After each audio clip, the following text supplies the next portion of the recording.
Ouais, tu disais, Pascal, que t'as des problèmes avec ta Rolex, que tu dois la remonter 2 fois par jour. Est-ce que tu es sûr que c'est une vraie Rolex? Non, non, si, c'est vrai. Non, mais c'est pas facile, hein. C'est pas facile. C'est pas comme un smartphone que tu mets dans le chargeur et puis c'est reparti, hein. C'est plus compliqué que ça. Ouh là là, c'est-à-dire que tu nous annonces que le futur de la montre ou la montre de luxe va être justement dans tout ce qui est digital. Là, tu vas Ah, t'attirer les foudres des puristes, hein, parce qu'aujourd'hui, c'est ouais. un spécial montre de luxe horlogerie suisse et Ah, spécial zoom sur Rolex. Donc, ils sont voisins. Moi, j'habite pas loin de chez Rolex, donc fais attention à ce que tu dis. ouais, non, non. Non, le truc, la bonne nouvelle, en fait, pour les horlogers, pour Rolex, pour Patek, pour tout le monde, c'est qu'en fait, on a deux poignets. La mauvaise nouvelle, c'est qu'en fait, le poignet, il est squatté par un ordinateur qui s'appelle une Apple Watch ou Huawei en fait aussi. J'ai regardé un peu les chiffres. Grosso modo, il y a eu allez, presque 17 millions de montres suisses exportées en 2023. Mais dans la même période, sur la même période, il y a eu 186 millions d'unités de montres intelligentes qui ont été vendues. Donc, il y a un bon rapport, il y a un ordre de grandeur hein, de différence. C'est un peu plus que 10 fois plus. Et le défi, c'est que alors, la bonne nouvelle, c'est qu'on a deux poignets. Donc, en fait, on peut avoir une montre mécanique d'un côté puis une montre digitale de l'autre. Mais la mauvaise nouvelle, c'est que, en fait, s'il y a énormément de montres dites intelligentes ou connectées, donc des petits ordinateurs de poignet qui sont vendus, ça veut dire que les jeunes, ils prennent cette habitude. Euh, et Est-ce ça, que ça tu c'est, penses que, est-ce que tu penses que c'est pour ça qu'il y a moins de ventes de montres de luxe dans le monde? Parce que l'objectif, c'était voilà, de se faire un deep dive là-dessus, ouais. parce que il y a plusieurs articles qui sont sortis, plusieurs experts qui disent que l'industrie de l'horlogerie suisse, et donc la meilleure évidemment, a du plomb dans l'aile. On le voit par les Mhm. chiffres. On en parlait la semaine passée, enfin cette semaine d'Apple. Et Mhm. j'aimerais juste balancer un chiffre pour donner un petit peu de contexte sur Rolex. Donc, c'est en augmentation. On verra ce que ça donne pour 2024. Mais en 2021, ils ont vendu 1 million de montres pour 8 milliards de chiffre d'affaires. En 2022, c'est 1,2 million pour 9,3. Et en 2023, ils ont battu leur record pour 1,24 million de montres vendues et un chiffre d'affaires record dépassant les 10,1 milliards. Ça, Mhm. c'est pour Ah, dresser un c'est peu le extraordinaire. portrait. Ouais, c'est pas mal quand même. Ah, c'est magnifique. Mais attends, c'est une marque, hein, c'est Rolex. Et puis, si tu veux, ce qu'il faut quand même voir, c'est qu'on, alors ça dépend de quoi on parle. Disons peut-être, posons juste le contexte. Si on regarde, c'était dans l'article de Xavier Comtesse, en fait, en l'an 2000, la Suisse exportait environ 30 millions de montres mécaniques, enfin 30 millions de montres, et maintenant on est à 10. Donc 25 ans Waouh. plus tard, un quart de siècle, on est passé de 30 à 10. OK.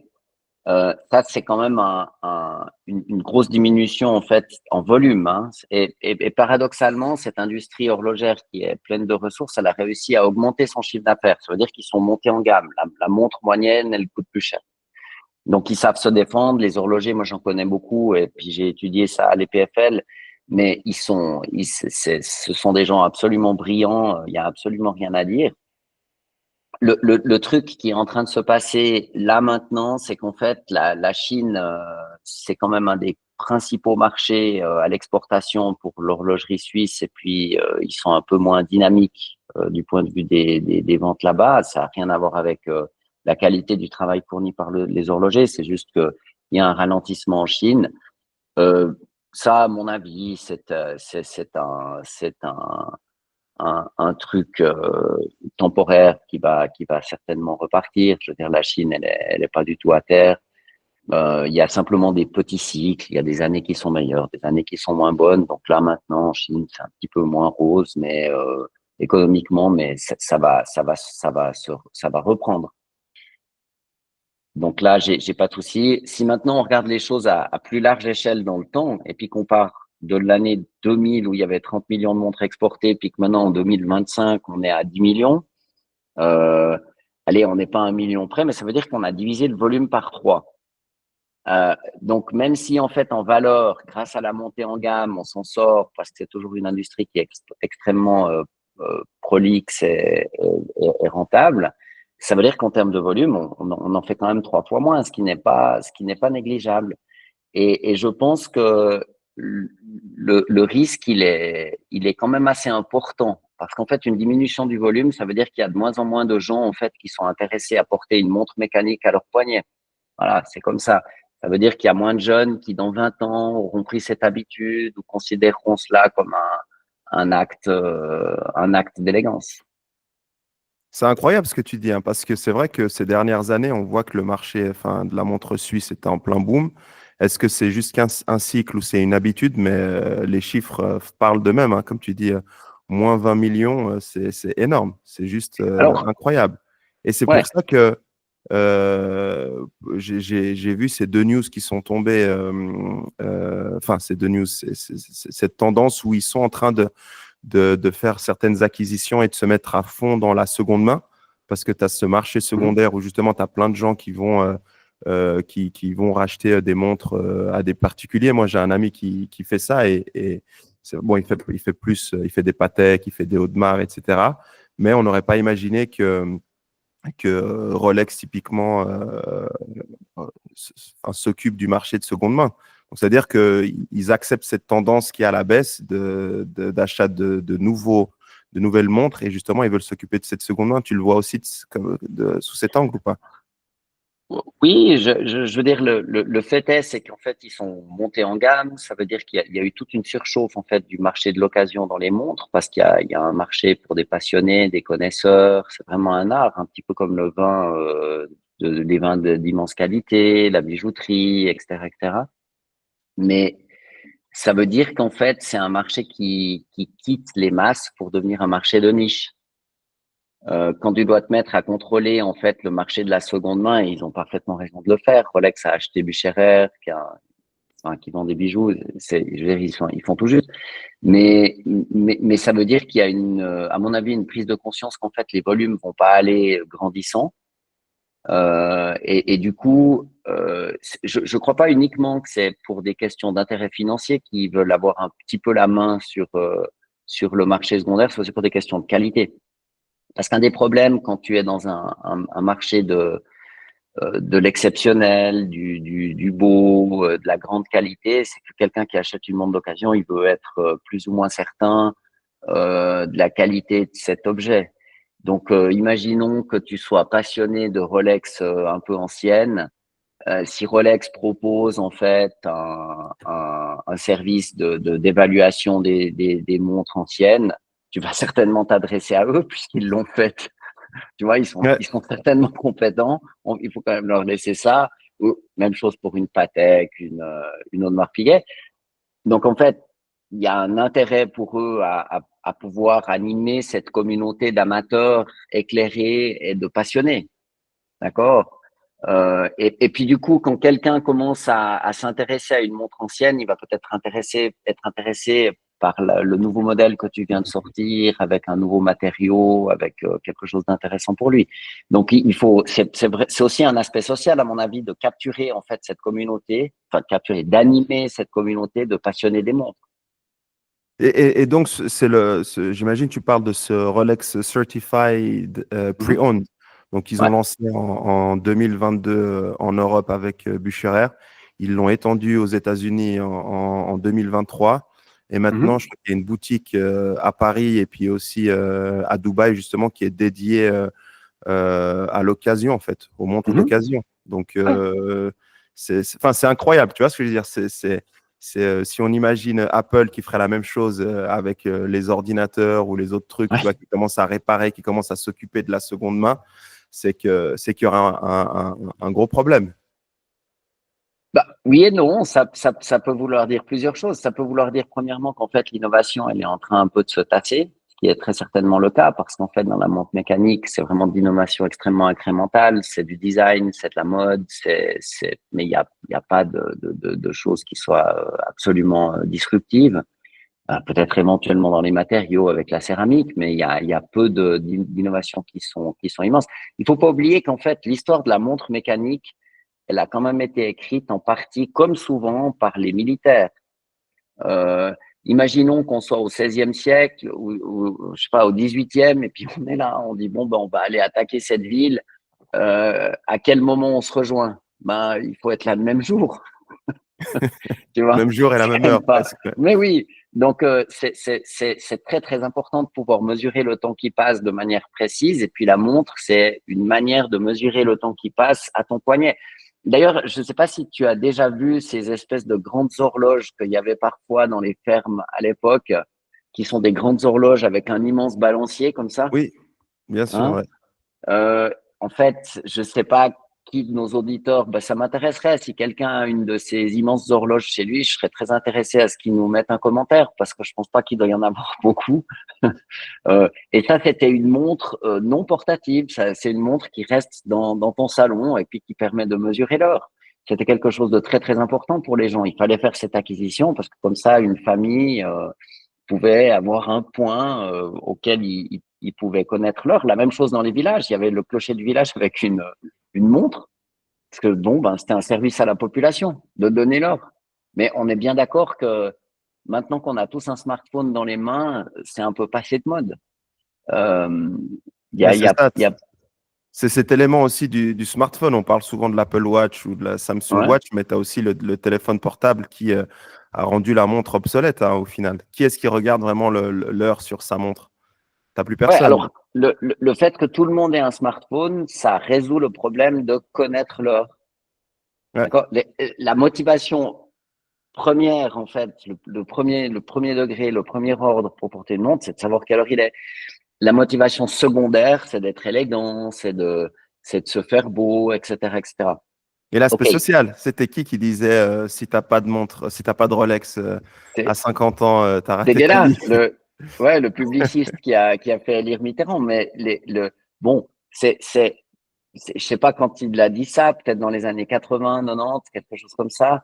Mais il n'y avait pas Euh, Sarkozy qui l'avait ressorti aussi, il me c'est semble. possible, c'est possible, Ouais. c'est possible, mais bien sûr, il y a une dimension de prestige, de réussite sociale, financière, etc. Mais j'ai le sentiment que c'est quand même réservé à une frange de la population qui est de plus en plus, qui est faiblissante, on va dire ça. Et c'est ce que j'interprète dans le chiffre qu'on passe de 30 millions de montres exportées à 10 millions. En fait, elle monte en gamme parce qu'il y a de moins en moins de gens qui peuvent le faire.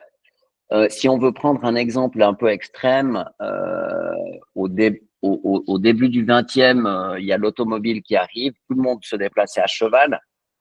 Donc en fait, le job de maréchal ferrant à l'époque ou de sellier ou de vétérinaire pour cheval, c'était un truc extrêmement répandu. Il y en avait partout. Moi, je serais venu te voir à Genève en cheval. Tu lui aurais filé de l'avoine, de l'eau. Enfin, tu vois, on aurait parlé de Euh, ça, mais ça aurait été un truc complètement banal. Si demain je viens te voir à Genève en cheval, on peut quand même dire que c'est un gros statement. Déjà, ça va me prendre.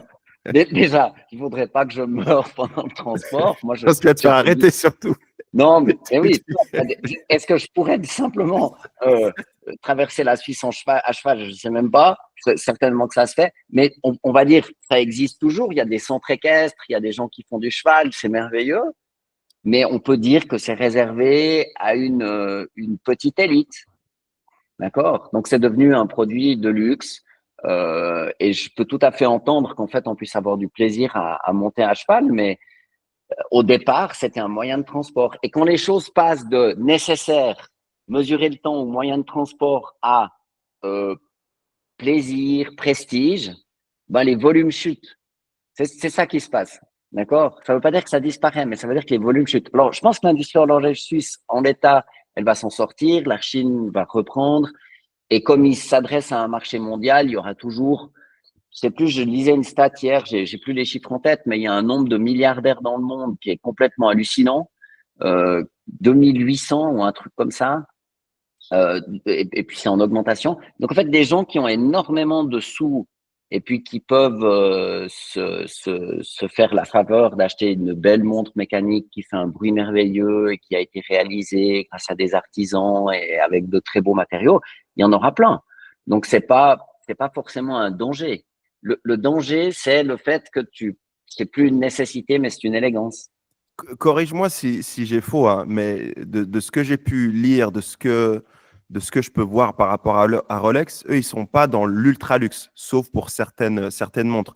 Mais eux, leur positionnement marketing, leur positionnement stratégique, c'est que quand tu penses à une montre de luxe, c'est que tu vois, la première chose, c'est que voilà, ceux qui veulent être riches, ceux qui veulent paraître riches, la première chose qu'ils vont faire quand ils lèvent la tête, ils vont voir Rolex un peu, c'est le plafond. Et après, au-dessus, tu as les Audemars, tu as les Patek. Donc, ce n'est pas forcément les milliardaires ou les ultra riches qui vont avoir de la Rolex, mais plutôt un peu les wannabes qui veulent voilà, avoir leur première montre ou à 40 ou 50 ans ou 60 ans se faire un beau cadeau et avoir vraiment une montre de luxe. Est-ce que tu valides ou pas? C'est complètement juste et je pense que la stratégie est brillante et d'ailleurs ça fonctionne. Rolex, ils ont des chiffres qui sont incroyables. C'est une entreprise, je veux dire, il y a peu d'entreprises dans le monde qui ont réussi, qui ont connu une réussite aussi immense que l'horlogerie suisse en général et Rolex en particulier. C'est phénoménal. Ces mecs sont brillantissimes. Il n'y a pas de discussion.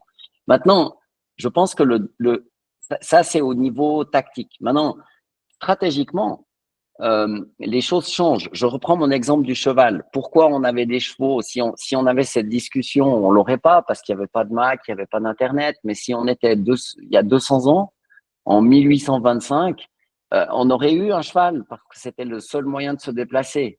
Et maintenant, la vérité, c'est que ni toi ni moi, on fait du cheval. C'est comme ça, c'est ainsi. Et la raison d'être des montres, c'était de mesurer le temps. Cette raison-là est passée. Ça veut dire que ça devient une élégance. Ça veut dire qu'on est dans un marché de niche. Et j'en veux pour preuve le fait que les volumes de montres connectées, ils sont plus de 10 fois plus gros que les volumes de montres dites mécaniques. Et c'est de nouveau, c'est la même feinte qu'avec l'iPhone. Nokia, ils faisaient des téléphones. Apple, ils ont fait des ordinateurs de poche. Ce ne sont pas des téléphones. Ça permet de téléphoner un iPhone, mais c'est pas Un téléphone, que ouais. ça fait le mieux. Ça permet d'envoyer des mails, de regarder des photos, d'être sur euh, TikTok, etc., qu'on adore. Mais la vérité, c'est qu'en fait, un iPhone, ça n'est pas un téléphone. Ça permet aussi de téléphoner éventuellement, mais c'est pas ça que ça fait. C'est un ordinateur de poche. Et je pense que le danger de la montre, c'est exactement ça. C'est qu'en fait, on va se mettre un ordinateur au poignet, à mon avis, pour une raison très simple, c'est que ça va augmenter notre espérance de vie. Parce que ça devient un device médical. Donc, si tu dis à quelqu'un de 50 ans, imagine-toi dans 20 ans, puis tu dis à quelqu'un de 50 ans, à Mini Younes, tu lui dis, bon ben, est-ce que tu veux mettre une Je montre précise que je mécanique? n'ai pas encore 50 ans. Hein. Non, non, Younes est jeune. Mais c'est la jeunesse éternelle, toi tu es jeune toujours. Mais alors dans 1000 ans, quand tu auras 50 ans, eh ben, est-ce que tu vas vouloir marquer ta position sociale avec une montre ou est-ce que tu vas vouloir rester en vie? Il n'y a pas photo. Ouais. Bah, d'ailleurs, moi, ça fait depuis 10 ans que je porte pas de montre. Hein. Ça fait, je pense, Mhm, depuis 2013. mhm. Aucun T'as intérêt, même une ça date. dérange. Ouais, non, parce que c'était un truc qui me dérangeait. Et puis le fait d'être dicté par le fait de regarder l'heure et tout. Et surtout, voilà, en Suisse, on doit être ponctuel et tout. C'est quelque chose qui m'agace. Je vois. Moi, ça me dérange pas, mais d'un autre côté, j'ai étudié la microtechnique à l'EPFL et puis j'ai Donc ça, 50 c'est ans. Donc, en intéressant. fait, Donc toi, tu as commencé justement à microtechnique et puis tu mhm. étais prédestiné, j'imagine, à une carrière dans la fabrication de montres de luxe. Hein. On peut dire c'est un peu la Ouais. voie royale des microtechniciens de l'EPFL. Alors, à l'époque, mais ça fait mal, ça me heurte un peu d'en parler comme ça, mais à l'époque, en microtechnique, il y avait deux voies. Il y avait la voie des montres, et puis il y avait un tronc commun les premières années, puis il y avait la voie des montres, puis après, il y avait la voie de l'électronique ou de la microélectronique. Moi, je suis allé dans cette voie qui s'appelait à l'époque produit intégré, mais maintenant, ça a dû certainement changer. Mais j'avais des copains de volley qui ont tout axé sur la montre mécanique. Donc, alors je vais pas balancer leur nom comme ça, mais des bons copains qui sont devenus les barons de la montre mécanique en Suisse pour le design des mouvements. Et la personne que j'ai en tête, je me rappelle très bien de ce jeune homme. Il avait choisi tous ses projets pour devenir un as de la montre mécanique, ce qu'il est devenu. D'accord? Donc, je vois bien, en fait, comment ça fonctionne, une montre mécanique. Je connais ça très bien, mais disons, j'avais pas une appétence qui était immense. Premièrement, parce que le métier, en fait, de l'horlogerie, les métiers de l'horlogerie sont un peu des guildes comme ça. C'est très secret, c'est une innovation qui est quand même assez lente. C'est pas, en termes de mode, c'est assez dynamique, mais en termes d'engineering, c'est pas non plus la révolution tous les quarts d'heure, hein. Ouais, j'imagine. Enfin, moi, j'ai mon neveu qui aussi qui vient de commencer microtechnique à l'EPFL.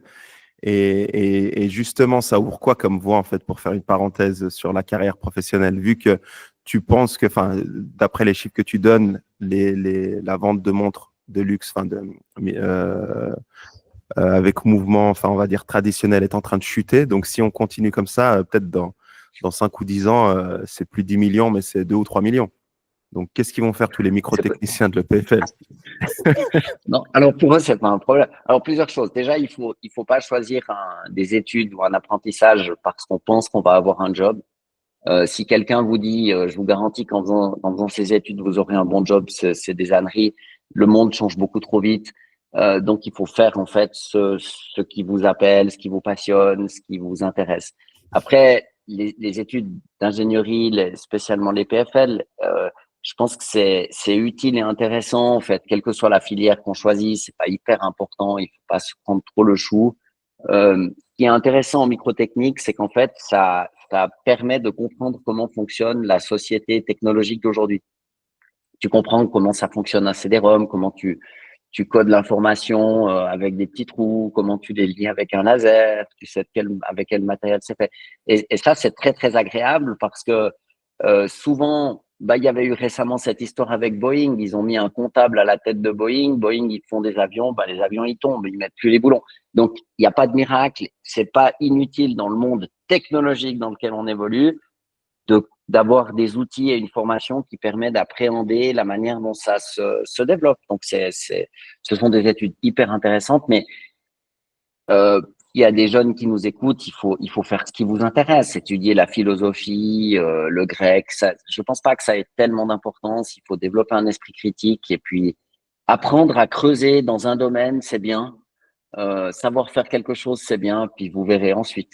Mais quand même, force à ton neveu, filleul qui fait la microtechnique, hein, c'est bien, bon, excellent Ah, il choix. m'a dit c'est Tiens, dur, hein. Il m'a dit c'est super, super dur, hein.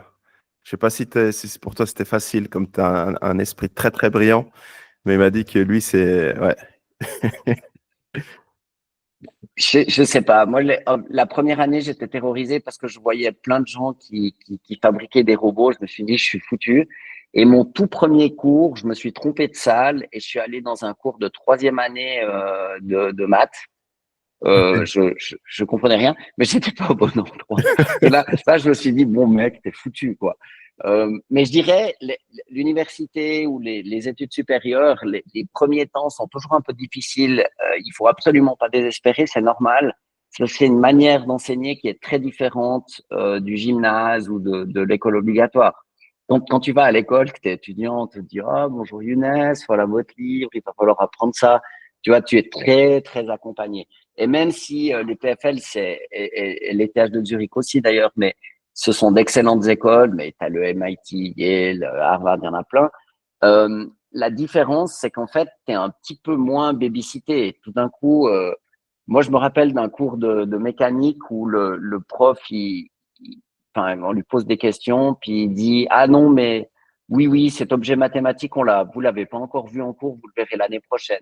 Donc, en fait, il nous expliquait un truc en physique qui requérait un outil mathématique dont on n'avait jamais entendu parler, ça lui posait aucun problème.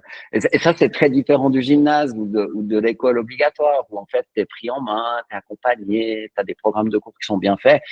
Là, on te lance dans l'eau et puis tu te débrouilles. Mais c'est complètement normal d'avoir peur au début. Il faut pas intellectualiser. C'est la stratégie du tunnel. Tu rentres dans le tunnel, il fait tout nuit.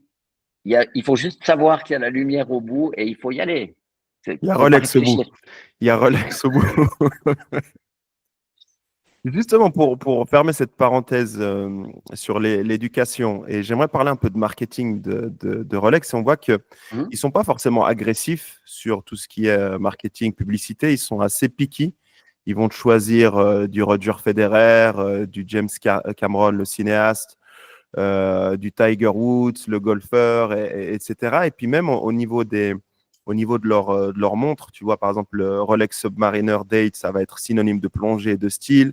Tu vas avoir le Rolex Explorer 2, idéal pour les aventuriers, le Rolex Yacht Master, luxe et performance. Et en fait, c'est très dans l'activité, dans on va dire, le mindset, dans ce que tu veux faire paraître, en fait. Et ils ont réussi un petit peu comme tu le disais, à avoir enlevé cette fonction de regarder l'heure, mais vraiment être hum. dans l'aventure, dans l'élite, dans la performance, Ouais. euh, un peu comme Nike, tu vois, où ils vont mettre en avant les athlètes. Là, c'est vraiment, tu vois ce que je veux dire dans cet Ouais, aspect bien sûr. marketing. C'est l'essence même du marketing, hein. Quand tu t'achètes des Nike, je sais pas si tu as remarqué, mais si tu vas faire un footing le matin, tu cours pas plus vite, hein. C'est clair. T'es d'accord? Alors qu'ils te font penser ça, quoi. Ils te font penser que tu vas être un athlète de dingue parce que tu as. Ouais. Mais je peux partager une anecdote à ce sujet. Je discutais l'autre jour, je veux pas être trop spécifique pour pas la cramer, mais je discutais avec quelqu'un qui s'est occupé pendant assez longtemps du marketing des rasoirs Gillette. Hein, OK. Puis on peut dire que les rasoirs Gillette, pour nos auditeurs qui se rasent, c'est quand même pas donné. C'est assez Et nos cher. D'ailleurs, auditrices aussi. et nous, bien sûr, soyons inclusifs. Bravo Younes, bravo. Mais Il faut le être truc, c'est inclusif. que, ouais, tellement, mais tellement. Attention. Et en fait, c'est l'âme Gillette quand tu rachètes des recharges. En général, elles sont sous alarme dans les magasins. OK. Tu dois demander à la vendeuse, etc. Parce qu'elles sont chères. C'est petit, ça se cache, c'est facile à voler. Et du coup, moi, j'ai réalisé, en fait, en discutant avec cette personne, que j'avais toujours utilisé que des rasoirs Gillette. D'accord? Puis je lui dis, oh, mais tu sais, moi, je trouve que les rasoirs Gillette sont excellents.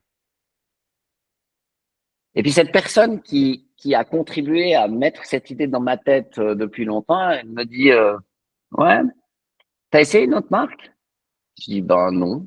Je dis, mais comment tu sais qu'ils sont excellents? Je dis, ah ouais, c'est vrai que c'est une bonne question. Euh, c'est vrai, je me suis même pas donné la peine, mais pour moi, c'était une évidence. Et en fait, il y a toute une stratégie marketing extrêmement fine avec l'odeur de la mousse à raser, le fait que tu vois ton papa se raser avec un gilet, blablabla, blablabla. Et cette personne me disait il y a deux grandes, il y a Brown euh, et Philips qui font des rasoirs électriques. Tu sais, puis Brown, ils font un truc qui est comme ça plat. Puis Philips, ils ont trois petites trucs Ouais. ronds pour te raser. Et elle m'expliquait que, cette personne m'expliquait qu'en fait, quand tu es dans une branche, si tu as vu ta famille utiliser un truc, tu y retournes naturellement. C'est très, très dur de faire pivoter les gens d'un à l'autre. Bref, longue histoire pour dire qu'en fait, le marketing, ça existe et que ça fonctionne.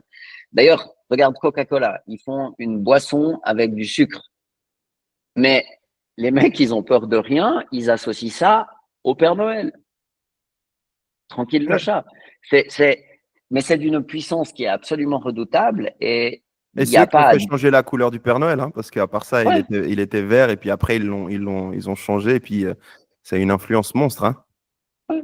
Donc, tu vois, je veux dire, ça met en fait une idée au fond de ta tête, tu t'en rends plus compte, et puis après, tu reproduis ça de manière complètement machinale. Donc, le marketing, bien entendu que ça fonctionne, et oui, je veux dire, Rolex, c'est quand même une réussite, mais qui est absolument immense. Mais Patek aussi, je veux dire, ils sont vraiment forts, et du coup, ils ont un marketing qui est extrêmement fin, qui est extrêmement bien fait, et d'ailleurs, auquel on a plaisir à répondre positivement.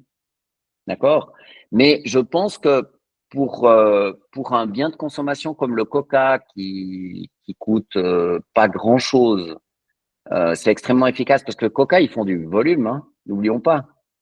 Je sais pas combien de canettes ils Mm. vendent par année, mais ça doit être costaud. Et je pense pas que ce soit en diminution. Le risque de Coca, c'est il y a trop de sucre, c'est mauvais pour la santé, donc en fait ils doivent lutter là contre. Mais mis à part ça, ils sont pas en train de voir les volumes chuter. C'est du marketing de masse. Là, la nuance qu'on peut apporter quand même, c'est que pour les montres, il s'agit quand même d'une élégance réservée à de moins en moins de gens.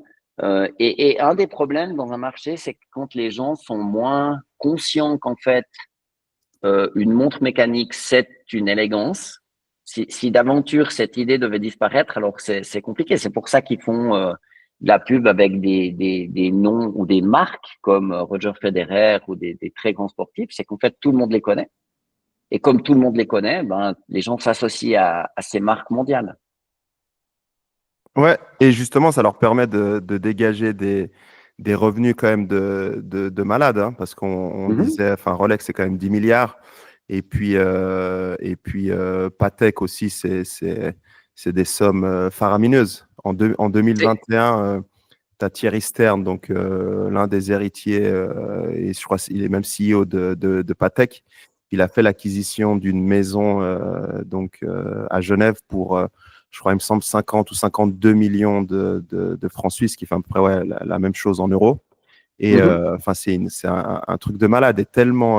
Enfin, c'était une recette extraordinaire pour la commune de Chêne-Bougerie qui a ensuite reversé 600 francs en plus à tous les habitants de la commune parce que voilà, avec les recettes fiscales, c'était incroyable. Donc, c'est toujours un marché qui marche et qui génère énormément, énormément de cash, quoi. Ah ouais. Mais ça va rester un Grâce au marché. marketing, hein. Ouais, Où ouais. je veux en venir, c'est grâce au marketing. Ouais, ouais, mais il y a aucun doute. Et moi, je suis absolument je me fais aucun souci pour l'industrie de l'horlogerie suisse aujourd'hui. Elle est extrêmement bien gérée. Les gens sont forts. J'en connais plein. Il y a toute une histoire, une tradition. Il n'y a pas de problème. Là, on a un petit drop à cause de la Chine, mais ça va revenir. Il n'y a pas de débat. Le truc à plus long terme qui est plus compliqué, c'est quand tu te fais remplacer par le digital. Parce que de nouveau, c'est la théorie qu'on a fait sur Apple. Euh, le truc, c'est qu'en fait, les gens essaient de squatter ton corps. Donc, en fait, Apple, ils ont squatté notre poche. Maintenant, ils essaient de squatter notre poignet. Ils font des volumes en termes de montres connectées qui sont plus de 10 fois plus grandes que les montres mécaniques, ce qui veut dire que l'utilisation mainstream du poignet, c'est la montre digitale. Et à mon avis, la montre digitale, c'est un device pour la santé. Ça mesure ton rythme cardiaque, ton sommeil, tes pas, etc., etc. Alors, je sais, les téléphones aussi mesurent les pas, mais le jour où, en fait, cette information digitale, elle sera intégrée puis qu'elle te permettra d'effectivement prolonger ta vie, les gens vont se ruer sur ces montres digitales, encore plus que maintenant. Et le jour où ton poignet, il est squatté par un outil qui te permet d'être en meilleure santé, ben, la montre mécanique, alors on a un deuxième bras, heureusement. Ça marche pas pour les manchots, soyons inclusifs. Mais le, le truc, c'est que, il faut pas se faire d'illusions. J'ai aussi tiré un chiffre ce matin. Il y a une association au Japon, c'est un groupe industriel qui s'appelle le SIPA, qui réunit les gens qui font des appareils photo. Donc Nikon, Canon, ces gros appareils photo réflexes où on peut changer les objectifs. Et entre 2010 et 2023, le nombre d'appareils photo, donc les gros appareils professionnels qui ont été vendus en volume, il a diminué de 94%. C'est Waouh. beaucoup, hein. C'est beaucoup, hein. Une production qui passe de 100% à 6%, c'est vraiment une claque en termes de volume. Et en fait, qu'est-ce qui explique cela? C'est qu'en fait, avant que tout le monde ait un smartphone dans sa poche et que ce smartphone ait une caméra qui soit décente et qu'elle prenne des belles photos, si tu voulais faire des photos, il fallait acheter un appareil. D'accord? Le jour où ce besoin d'acheter un appareil photo disparaît pour la majorité des gens, ben, l'appareil photo professionnel, ça devient une niche. D'accord? Et ça, c'est la révolution digitale, hein. Il faut pas la négliger. C'est vraiment quelque chose qui existe, qui a existé dans plein de domaines. Euh, donc, je serais je- disons, si je m'occupais d'une boutique qui fait de l'horlogerie, je m'intéresserais quand même terriblement à ce qui se passe dans la montre connectée, parce que, je veux dire, avec les moyens qu'ils ont, c'est pas contradictoire, ça peut être complémentaire, et le fait de pouvoir s'associer, de racheter des boîtes, c'est très difficile à faire. Ils ont essayé, Tag Heuer a essayé. Je sais pas à quel point ça fonctionne ou pas. Mais disons, la vérité, enfin, ce que dit le marché, c'est qu'en fait, ils se vendent beaucoup plus de montres connectées que de montres mécaniques. C'est ainsi, c'est les volumes. Et les volumes, ils sont drivés par l'usage. Et C'est l'usage, il est à la montre connectée. c'est peut-être la différence où elle se fait, où elle va se faire pour compenser justement cette perte de volume. Ça va être sur les prix. Et puis justement, ce marché de la seconde main. Par exemple, il y a une Rolex Paul Newman Daytona qui a été vendue aux enchères pour 17,8 millions de dollars, tu vois. Donc c'est peut-être là où justement ils vont compenser ces pertes par des prix astronomiques et justement faire monter un petit peu le buzz autour Alors, des secondes mains et faire tu vois, des featuring très spécifiques, tu ouais. vois, Alors, très exclusifs. c'est un super point. C'est évident, ils ont raison de faire ça. Mais si tu veux, si tu regardes l'espace sur le marché, ben, le marché des montres de qualité, des montres mécaniques, ils mettent la main dessus, ils améliorent leur expérience utilisateur. Tu peux faire réviser ta montre, ils prennent la seconde main. Mais encore une fois, c'est quand la dernière fois que tu as été t'acheter une selle chez un sellier pour faire du cheval? Jamais, Ben, jamais. jamais. Quand est-ce que tu as fait appel à un maréchal ferrant? Jamais. Avant des maréchals, est-ce qu'on dit maréchal ferrant ou maréchaux? Je ne sais pas. Mais avant des maréchals ferrants, il y en avait partout. Ben maintenant, il y en a plus beaucoup. Et le risque de rester dans une niche, c'est que cette niche devient une petite niche, une plus petite niche, et puis tout d'un coup, c'est minuscule. Donc, ils ont raison de coopter l'espace de la montre digitale, mais je pense qu'il faut voir un peu plus loin et je serais assez tenté de faire la prédiction suivante dans, mettons, 10 ans. Je pense qu'en fait, on verra l'émergence de devices connectés de luxe, euh, de montres connectées de luxe. J'en suis assez persuadé et qui permettront en fait de faire quelque chose d'assez cool, c'est de vivre plus longtemps. Parce que ça vaut des sous. Tu sais que ça va te valoir des critiques vives, hein, des puristes. Parce que moi, j'avais posé cette question en 2017 et je leur Ouais. disais, il y avait un événement quand j'habitais à Dubaï, justement, de Patek. Et puis, je discutais avec Mhm. certains puristes et des gens qui avaient plusieurs montres et tout. Puis je leur disais, mais vous pensez quoi? À un moment donné que on peut pas basculer sur l'aspect digital, mais vous êtes malade, jamais, t'as rien compris à la montre, machin. Mais c'est vrai que d'un côté, et là je te pose la question, c'est que s'ils le font eux-mêmes, justement partir sur cet aspect digital, c'est qu'ils vont disrupter leur industrie. Donc c'est Mhm. et c'est ce qu'on voit hein, dans ces pattern recognition, c'est que les autres industries, tu parlais de Nikon, enfin, on connaît l'histoire de Kodak qui justement n'avait pas cru à cet aspect numérique, mais s'ils le font, donc forcément, Apple aura un edge ou Samsung aura parce que c'est leur Ouais. boulot justement de le faire. Donc ils peuvent se tirer une balle dans le pied et on sait aussi que la vente de montres, c'est seulement 25% des revenus de Rolex. Enfin, on va dire parce que Rolex est détenu par une fondation qui s'appelle la Fondation Wilsdorf. Et dans tout ce qu'elle fait, dans toutes ses diversifications, ça représente 25%. Ils sont dans l'immobilier. D'ailleurs, ils ont acheté un immeuble emblématique à Genève pour 120 millions, ce qui est énorme. Et donc, est-ce que tu ne penses pas qu'ils sont en train justement de diversifier dans d'autres industries, d'autres secteurs, justement pour pas faire cette disruption et tuer, on va dire, la cash cow. Alors, bon, moi, je travaille pas chez Rolex, puis on ne peut être qu'admiratif de Rolex et de l'industrie de horlogère qui reste pérenne et profitable depuis des années. Je pense personnellement que quand pour vendre des montres, il faut squatter un poignet. Et si tu te fais shooter du poignet, t'es foutu. Nokia n'est pas mort par manque d'appels de coups de fil. Nokia est mort par manque de compréhension que le temps du téléphone était passé et qu'on est arrivé dans le temps de l'ordinateur. D'accord? Et en fait, ma poche, alors, imaginons qu'il y a un Nokia qui permette de passer de meilleurs appels. Est-ce que je vais me trimballer un deuxième téléphone? Ben non. Non, T'es d'accord? Donc, en 100%. fait, j'ai fait un compromis sur à quel point mon iPhone il permet de faire des téléphones de qualité. Ben, mais j'ai mes emails et j'ai TikTok. Voilà. Et WhatsApp et tout le tintouin. Donc, ce qu'il faut, c'est squatter la poche quand tu fais des appareils. Et là, l'enjeu, c'est est-ce que squatter le poignet, c'est un vrai enjeu? Je pense, parce que l'enjeu de représentation marketing pour dire j'ai réussi, puis j'ai une montre, ben le poignet, ça se voit. Donc, je pense que c'est pas du tout une chose à négliger. Puis l'un n'exclut pas l'autre. Tu peux être un pro des montres mécaniques, faire de superbes montres. Il y aura toujours ce marché va continuer à exister. Les esthètes, en fait, de la mesure du temps mécanique, ça va demeurer. Il y a aucun doute là-dessus. Et je pense qu'ils sauront faire en sorte que ce marché soit tout à fait profitable. J'ai absolument pas de souci pour eux.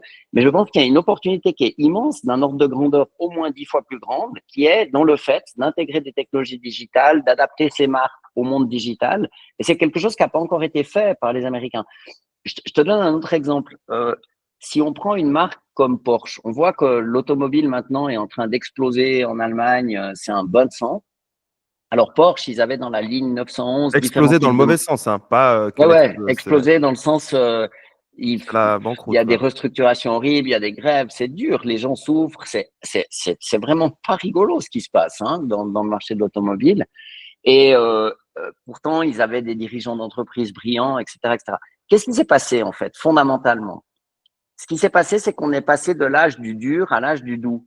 On était dans l'âge du fer, de la fonderie des moteurs, du moteur à explosion, de la maîtrise du fer et de l'acier. Et on est passé à l'âge du software. Pourquoi? Parce que ce qui va faire qu'une Tesla est si agréable, c'est qu'elle se conduit toute seule.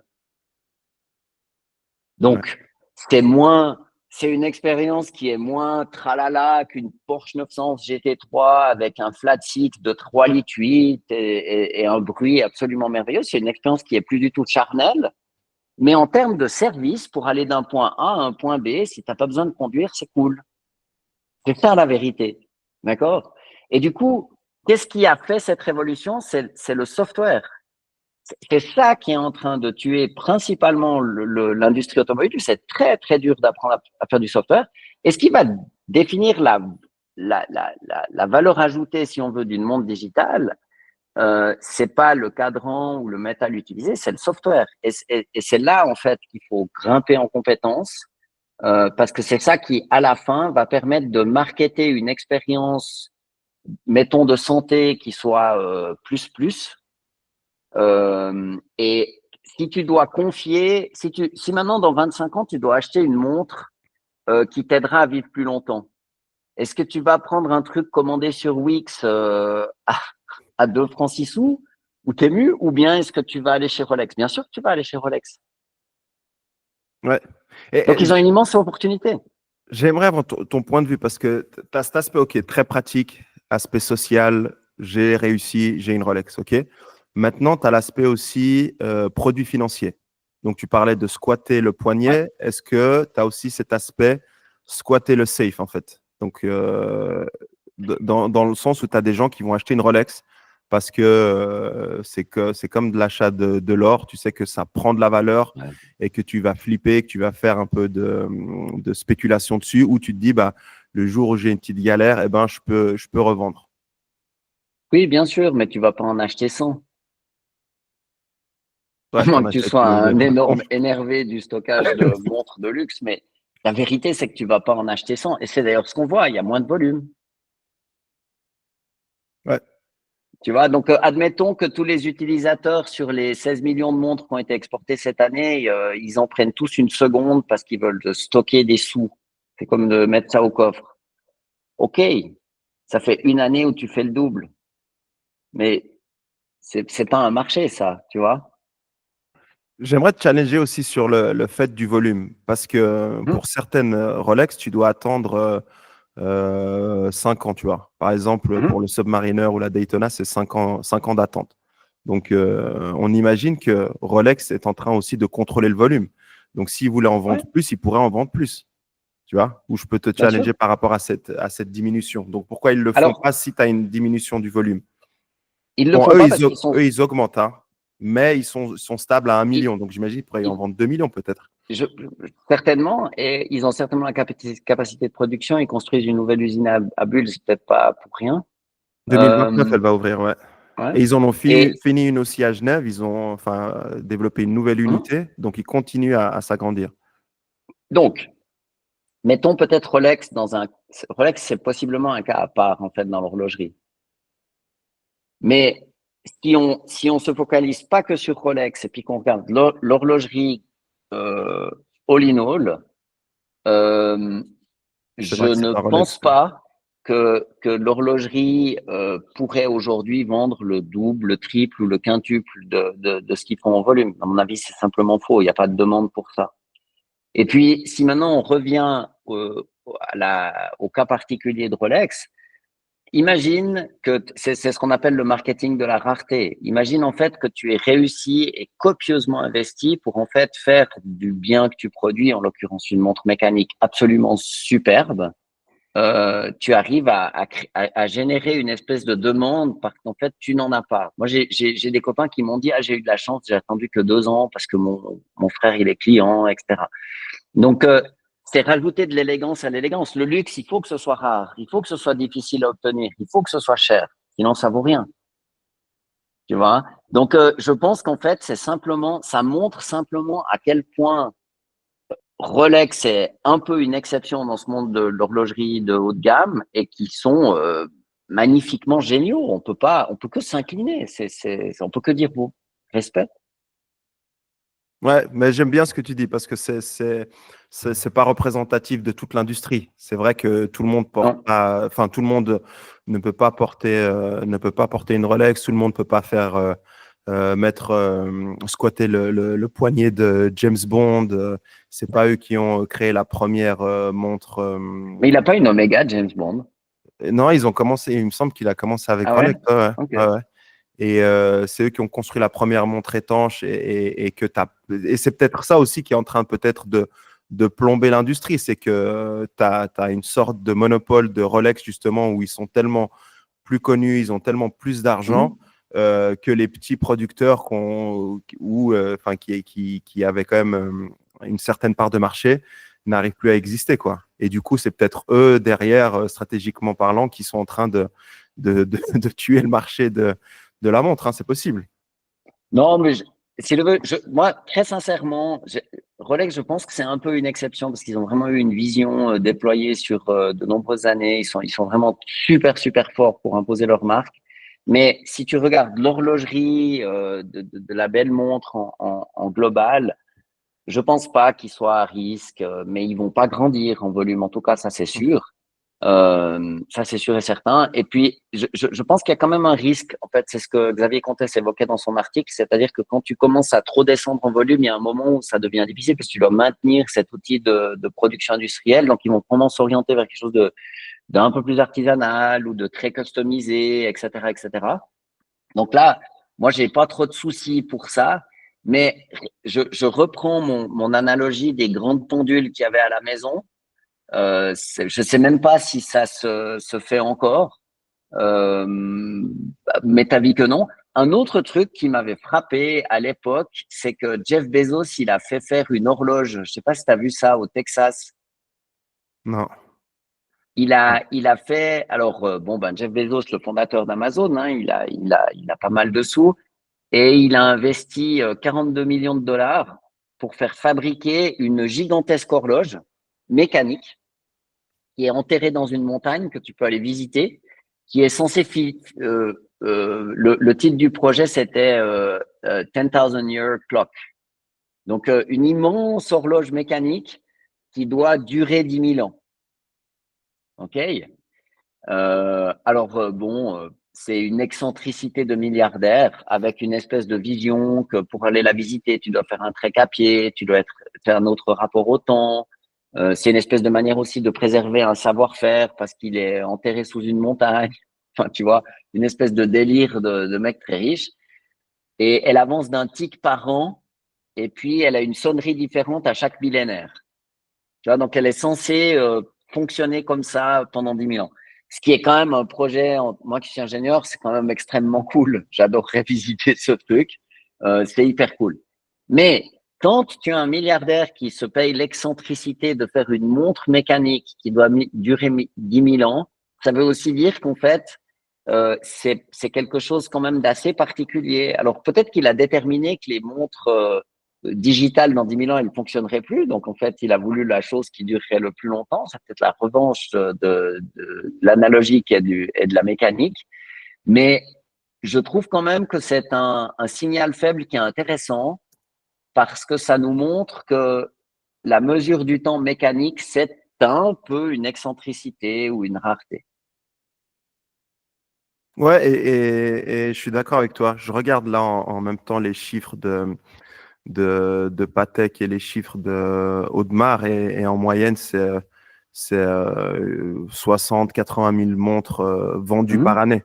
Donc, ils sont loin des 1 million et tout. Donc, on imagine si les Audemars et Patek qui vendent ce petit volume, les autres, beaucoup plus petits, ils sont amenés à disparaître. C'est peut-être un peu cru ce que je dis, mais ça va être plus compliqué. Enfin, de toute façon, on le voit, Bah, moins 20 millions, c'est forcément, enfin, Audemars, Patek, Rolex, Vacheron, ils se tiennent, et puis ça se passe bien pour eux. Mais après, tu as ceux qui avaient du succès, type Franck Muller et tout, où on les voit quasiment plus, quoi. ouais, alors je suis pas assez connaisseur de toutes ces sous-marques, mais si tu veux, quand tu passes de 30 à 10, il y a moins à faire. Une chose qu'il faut aussi voir, c'est pas rien de de fabriquer 60 000 montres par année. Ah C'est non, du surtout taf, que hein. c'est c'est 1 milliard de revenus derrière, c'est 1 milliard de chiffre Ouais, d'affaires. Donc c'est ça, quasiment identique pour moins de montres. voilà, c'est quand même vite des milliers par jour ouvrable, donc c'est quand même tout à fait remarquable, hein, il faut pas l'oublier. Mais ce qu'il faut voir, si on prend beaucoup de recul, donc de mon point de vue, l'industrie de l'horlogerie mécanique suisse est absolument en sécurité. C'est une industrie qui s'est remis du quartz, etc. Donc je suis absolument pas inquiet pour eux. Au contraire, mais quand tu quand les volumes diminuent trop, ça a un immense impact sur l'outil de production. D'accord? Parce que tu peux moins automatiser les choses, etc. Donc, tu vas te diriger nécessairement vers l'artisanat d'une manière ou d'une autre, ce qui n'est pas forcément un problème. Hein. C'est OK. Ça peut encore renchérir le plaisir d'avoir une montre mécanique qui est faite à la main. Mais ce qu'il faut bien voir, c'est qu'en fait, quand les volumes diminuent trop, alors ça devient vraiment une rareté. Tu vois, je veux dire, qui porte une montre à gousset? Personne. Qui porte un monocle? Personne. Il y a des tas de choses dans l'histoire C'est vrai. qui sont devenues obsolètes parce qu'en fait, elles étaient simplement là en trop petit nombre.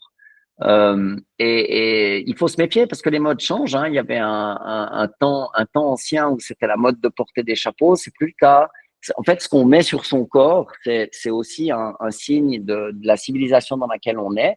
Et moi, je suis pas sûr que le fait que le poignet soit squatté par une montre mécanique, c'est là pour toujours. C'est le seul truc. C'est de devenir une niche qui est trop petite. Et c'est pour ça que je vois pas le risque pour l'horlogerie d'embrasser en fait le digital. Je vois la difficulté, elle est immense, c'est un challenge absolument énorme, mais ça n'est pas un risque.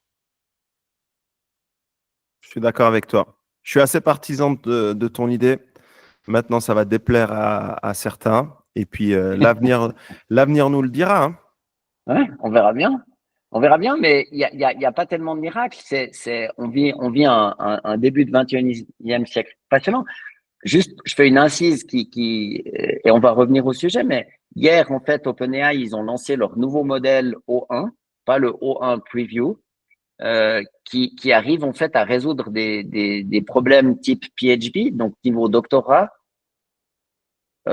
C'est pas anodin en fait comme chose. Donc c'est pas tellement de l'IA, c'est au sens intelligence artificielle, c'est plutôt une intelligence alien. C'est une chose qui est venue de l'extérieur, qui se met à penser. Donc, qui aurait pensé qu'en fait, pour être créatif, diriger une entreprise ou manipuler de l'information, on ferait appel à ce point-là aux ordinateurs, pas beaucoup de monde. Ça rédige des documents, ça corrige des documents, ça traduit de toutes les langues en toutes les langues à la volée. Tu peux mettre un PDF dans Notebook LM et ça te génère un podcast. avec des voix et c'est hyper bien fait. Donc, on est en fait dans une phase qui est comme ça, en train où il y a une explosion en fait de la créativité et c'est le digital qui permet ça.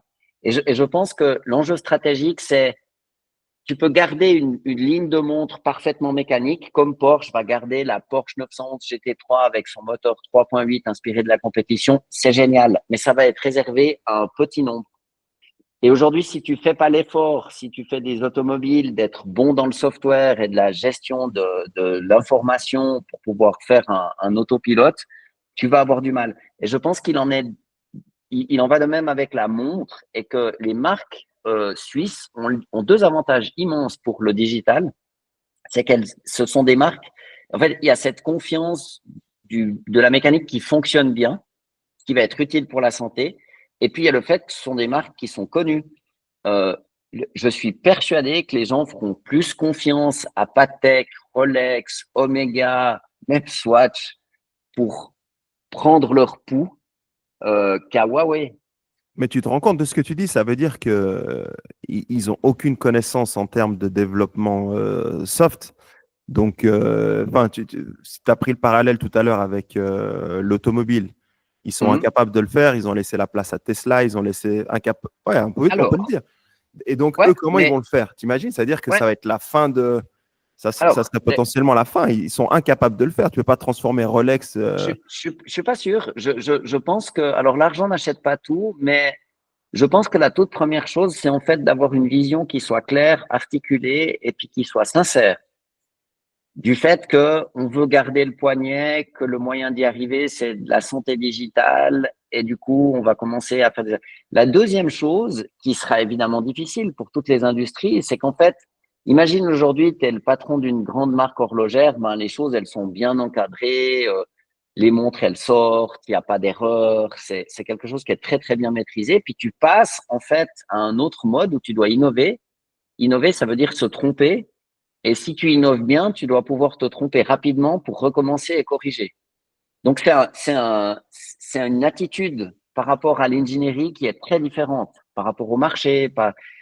J'ai eu des discussions avec des gens par rapport à l'essai de Tag Heuer dans la montre digitale. Puis les gens disent oui, bon, mais ça marche pas si bien. Mais quand tu essayes d'innover, c'est pas à toi que je vais apprendre ça. Tu le connais encore mieux que moi. Mais un entrepreneur qui te dit oui, bah, écoutez, j'ai essayé pendant une semaine, ça n'a pas fonctionné, je laisse tomber, non, j'en ai marre. C'est pas comme ça que ça marche.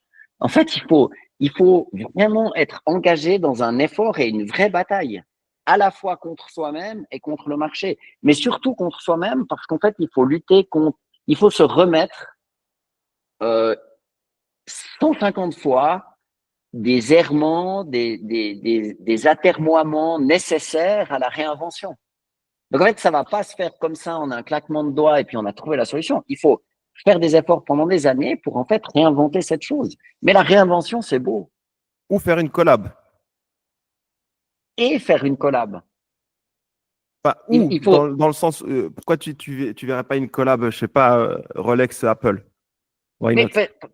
tu peux. Ce que je veux dire, c'est qu'en fait, t'es pas. Quand tu fais un projet comme ça, si tu dis stratégiquement, on a un business qui fait X milliards et puis en fait, on veut maintenant en fait aller de l'avant et faire les choses.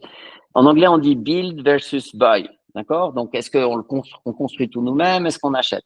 Ah, si vraiment tu penses qu'il est absolument nécessaire de réussir ce pivot vers le digital, en combinant la mécanique, en C'est raffinant la construit. chose, tu as un immense travail au niveau marketing, engineering, positionnement de produits, etc., etc. Donc, en fait, tu vas faire des choses à l'interne et tu vas faire des choses à l'externe. Tu vas collaborer. Imagine le domaine du PC. Euh, Compaq, Apple, ils faisaient pas de processeurs. Bon, bah maintenant, Apple, ils se sont dit, on va faire nos propres processeurs. C'est 20 ans plus tard. Donc, c'est pas tout noir, tout blanc. En fait, ce qu'il faut, c'est essayer de comprendre, en fait, quelle est la valeur ajoutée pour l'utilisateur. Et surtout, pour pouvoir le faire, il faut pas partir du principe qu'en fait, le digital, c'est mal. Et moi, je pense que c'est ça qui a joué un mauvais tour à l'industrie automobile européenne. C'est qu'en fait, ils sont partis une espèce de point de vue. Ah non, s'il n'y a pas un moteur thermique, c'est naze, ça vaut rien. Et Mm. c'est pas le débat. En fait, le débat, c'est est-ce que en fait, on fait un ordinateur qui a des roues ou est-ce qu'on fait un moteur thermique euh, et la seule tête, c'est l'humain. Bah, c'est ça qu'ils n'ont pas voulu, réussi, su. Ils Ils ont ont pas mal voulu le défini voir. le problème, en fait. Exactement. Et tu vois toujours les mêmes trucs. Par exemple, c'est un signal faible, mais c'est intéressant. Les constructeurs européens type BMW, quand ils ont sorti leur première voiture électrique, ils leur ont fabriqué un bruit. Ouais. Une voiture électrique, ça fait pas de bruit, tu l'entends pas venir. Les Européens, ils ont dit non, quand même, le bruit du moteur, c'est quand même cool. Parce qu'ils parlent à leurs clients, puis leurs clients leur disent non, non, non, non, j'adore le bruit de mon 6 cylindres en ligne, c'est quelque chose d'extraordinaire. Donc ils se disent oulala. Et il y a même, je crois, Hans Zimmer, le mec qui a fait la bande du film Interstellar, qui a fait des bruitages de faux moteurs électriques. C'est complètement anachronique. En fait, c'est tu poses des questions à l'ancien monde pour savoir comment devrait être le nouveau. C'est pas comme ça que ça marche. C'est comme Mais si tu avais mis des bruits d'aiguilles de montre, en fait, sur une Apple ouais, Watch. c'est exactement ça. Et en fait, le défi, il est là, en fait. C'est il faut arriver. C'est ça qui est terrible avec l'innovation, c'est qu'en fait, les choses qui comptent sont différentes et que, en fait, la vérité, tu veux que je te dise, il y a très peu de gens qui aiment innover parce que c'est vraiment quelque chose de difficile. Il faut tout le temps, faut être un peu tel le phénix, il faut mourir, revivre, mourir, revivre. C'est quelque chose de difficile, c'est un muscle. Mais c'est pas hors de portée d'une industrie. C'est évident que c'est pas hors de leur portée. Mais simplement, ce qu'il faut, c'est accepter qu'en fait, il y a un monde nouveau. Il faut apprendre. Le digital, c'est aussi une autre culture. C'est une autre Euh, culture, ouais. c'est une autre culture. Et en fait, il faut y aller. Mais il y a pas. La question pour les horlogers, c'est de savoir si ils font des bijoux ou si ce qui compte pour eux, c'est le poignet. Et si c'est le poignet, il faut se mettre au digital. C'est ça. Je suis d'accord avec toi. Pascal, on verra. On attend vos commentaires, on attend vos critiques, on attend vos points de vue. On est ouvert à la discussion, ouvert au débat. Et le but, c'est d'amener vraiment quelque chose de frais et puis de pouvoir challenger le statu quo. Et puis aujourd'hui, on le voit qu'avec justement les chiffres parlent d'eux-mêmes, que l'industrie a besoin de se réinventer et que c'est soit do it or die, hein, on va dire, Mhm. dans l'absolu. Je te remercie pour tes informations et ton point de vue éclairé, Pascal. Et puis, je te dis à très bientôt. Merci à toi, Younes. Bye. Ciao, ciao.